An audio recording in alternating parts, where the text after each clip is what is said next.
चाहिँ हामी next workout गर्ने गइरहेछ। आज कुन चाहिँ गर्नेछ हामी? यो हाम्रो स्टिभ लेग डेडलिफ्ट या सर्ट फर्ममा जुन चाहिँ आरडिएल पनि भनिन्छ यसलाई हो। स्टिभ लेग यो हाम्रो बेसिकली ह्यामस्ट्रिङलाई स्ट्रेन्थेनमा ट्रेन गर्छ। पछाडि यो हैन यो पातला ह्यामस्ट्रिङको लागि हो। लो डम्बल लिनु। डम्बल लिए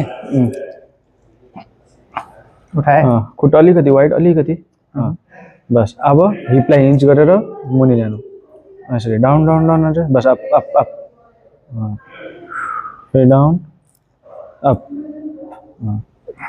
हाम्रो यहाँ स्ट्रेच पनि हुन्छ ह्यामस्ट्रिङमा। डाउन अप अप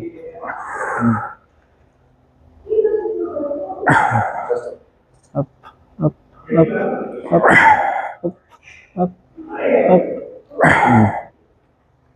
स्लो अलिक स्लो अलिक स्लो।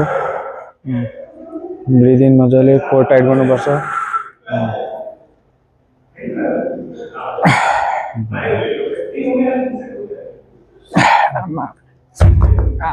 यसमा यहाँ राख्छ नि।